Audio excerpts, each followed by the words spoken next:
What's up, everybody? My name is Gabe Wolf. I'm a musician and a professional audio engineer, and today I'm going to be interviewing one of my good friends, one of my longtime bandmates, and one of the most talented musicians I know, Jacob Lowing.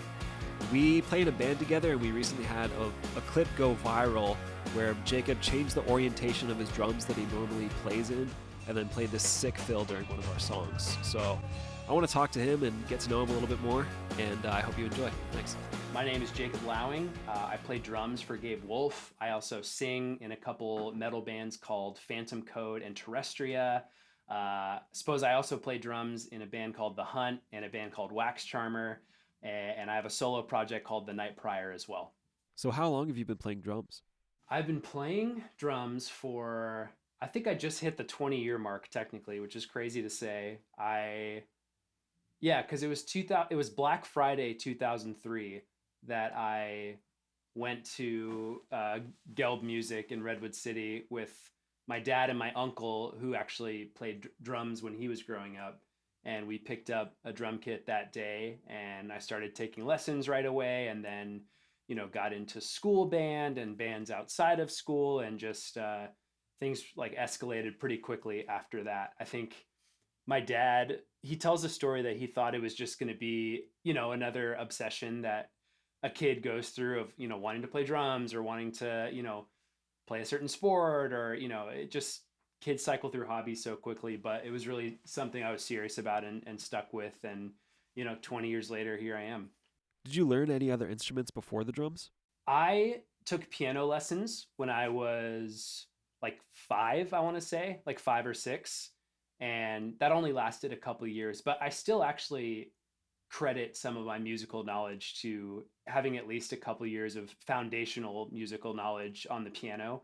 So I did that for a couple of years. I played trombone for a couple of years in middle school band, but then in 7th grade, I ditched the trombone and it was just drums from then on. What was it about the drums that made you want to stick with them? Um, Man, I don't know. Again, it's kind of weird in hindsight. Of course, like every kid at one point probably wants to play drums or pick up a guitar or something, but I don't know what it was about drums. I think I've always been drawn to really like gear heavy sports and activities, and I guess it's funny that I picked the instrument that has the most amount of gear and the most amount of pieces. So there was probably some element of that I thought that was cool. I was and am into golf and like snowboarding and all these sports that and activities that require you to have a bunch of stuff. So I think that was probably subconsciously part of the draw. But I don't know. I don't know if I've ever been asked that question before, but it really resonated with me somehow, and it just clicked. Like it was one of the first things I felt like I was really, really good at, and just sort of came naturally to me. And I was so into and never really lost interest in. So I think that just motivated me to keep going. What were some of the first experiences you had playing drums in bands?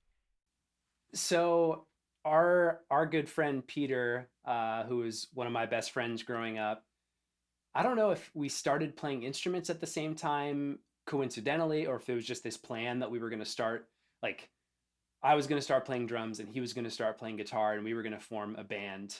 Um, but that's what happened essentially. That was what, 2003. So we were in 3rd grade, and I don't remember the name of our first band. We had so many bands, like it would be a new name like every month or something. And we had like one song that we would play at band practice and just screw around. Our friend Zach Oliveira too was in that band at some point playing bass. Uh, we went through so many names. I don't remember. We were called Before Tuesday at one point, which is like a perfect like early 2000s like emo band name. I think we were called Storm, Group Therapy. This is all just like rushing back to me.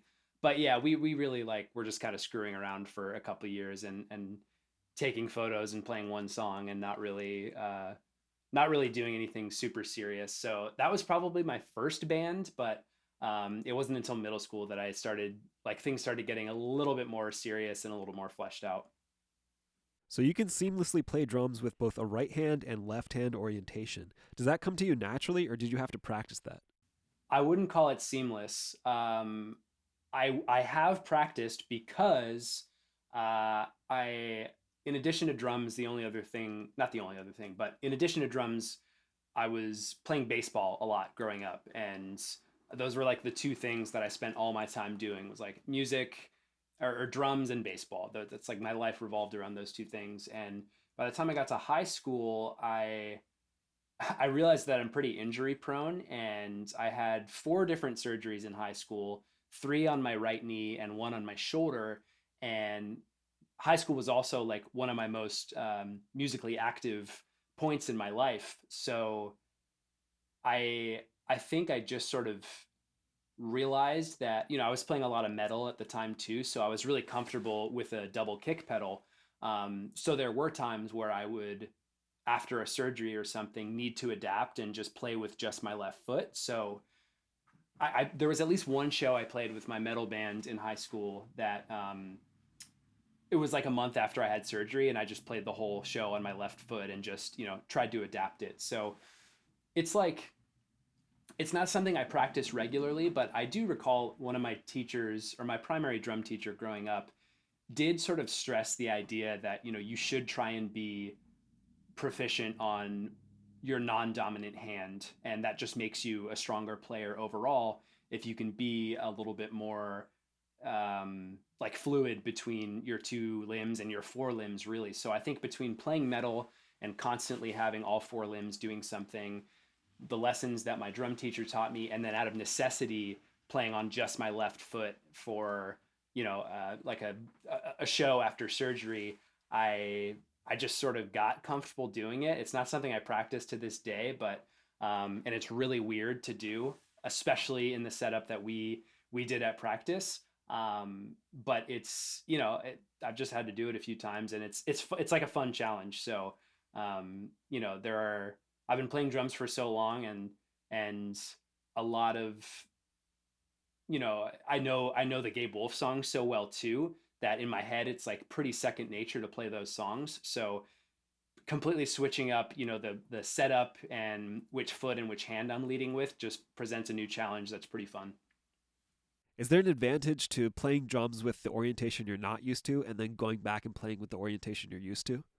It's kind of like running with weights on your ankles, or like lifting weights, or like running with like a weighted vest or something. It's like a training exercise to where we did that practice where I was in the weird setup leading with my left foot.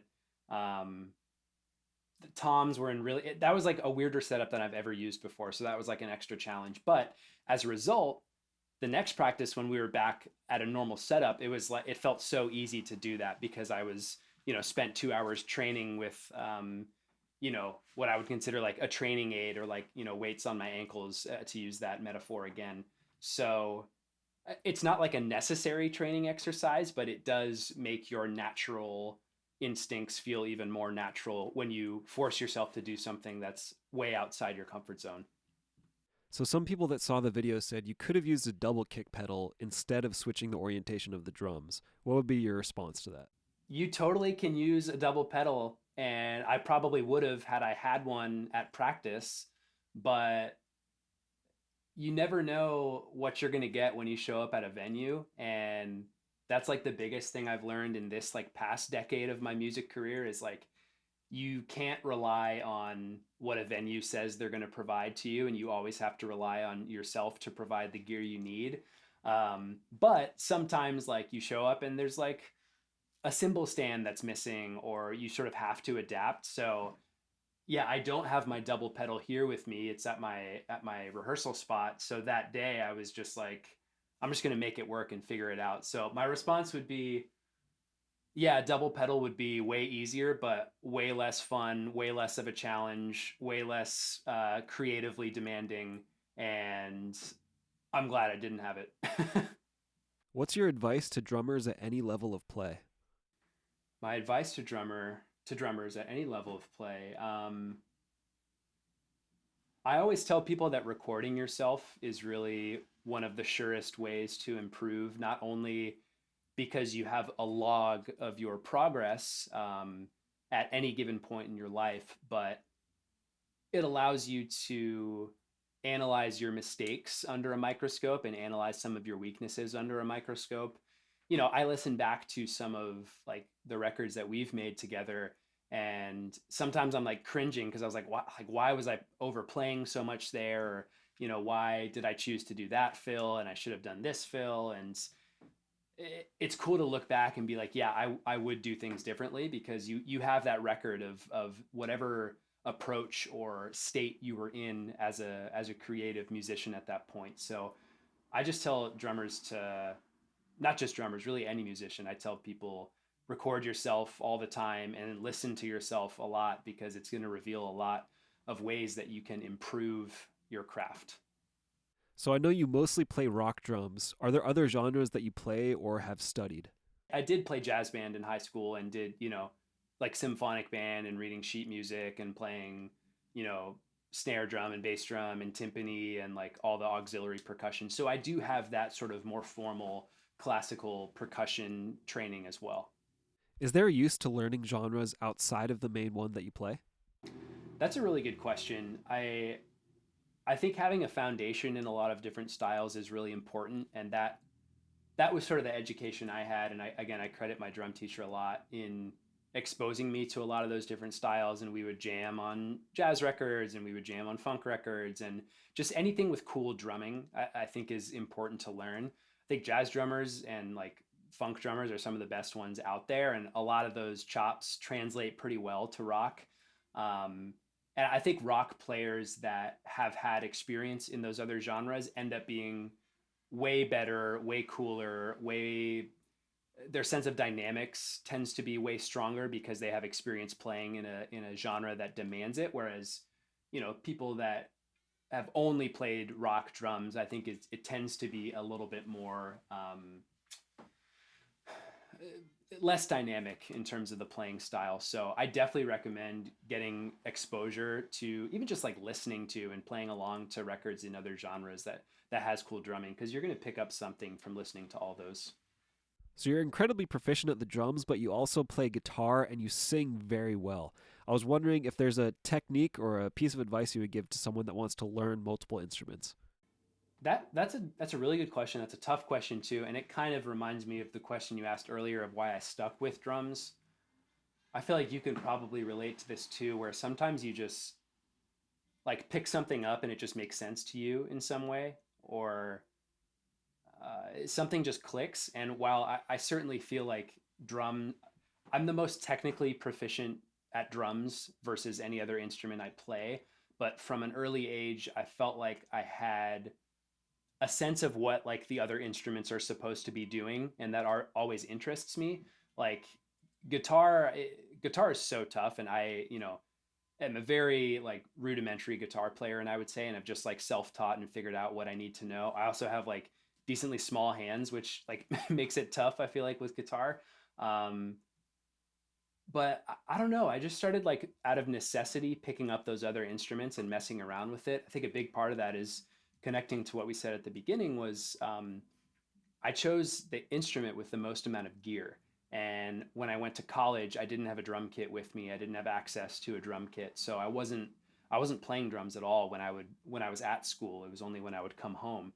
Um, so as a result, I brought a bass with me. I brought an acoustic guitar with me, and that was my musical outlet. And I think just messing around is really like, I haven't taken a guitar lesson or a bass lesson or anything like that. I've taken some singing lessons, but um, I think if you understand music and you have an interest beyond your own instrument, it's really fun just to pick up another one and like learn some basics. Like I probably along the way like learned some basic chords, learned some songs that I liked. That was a big part too, is recognizing that a lot of the music I liked was in, cool like emo tunings and open tunings, and that unlocked a lot for me, because you can be a really shitty guitar player and playing an open tuning and everything sounds good. So that's kind of like my crutch when it comes to guitar.